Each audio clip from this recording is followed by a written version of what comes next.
I often think about how the country reacted to Kent State. Now, Kent State was in 1970, 2 years after South Carolina State, about 10 days before Jackson State. Now, I think 2 students were killed at Jackson State. Nobody hears anything about Jackson State.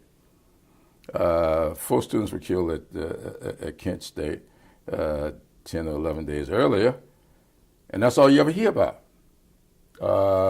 In South Carolina State, 3 kids were killed 2 years before Kent, and nobody bothered to respond to it. At least the country didn't. Why?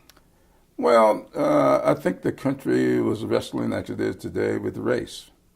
I have to give him credit, though. John West did. John West ran for governor in 1970. He knew and had real feelings about what happened on that campus in 1968. And it was followed by an incident that people don't focus on a lot. It was the Charleston Hospital strike. It was in 1969. State employees protesting low wages. And out of that grew a massive movement. John West responded when he got elected in 1970 with an inauguration speech that I still think about almost daily.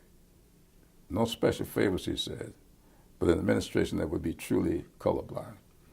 And he responded by asking yours truly to join the staff. And we set out to put in state government an entity that would allow the state, people of the state to respond. And that's how the South Carolina Human Affairs Commission was created, out of that movement.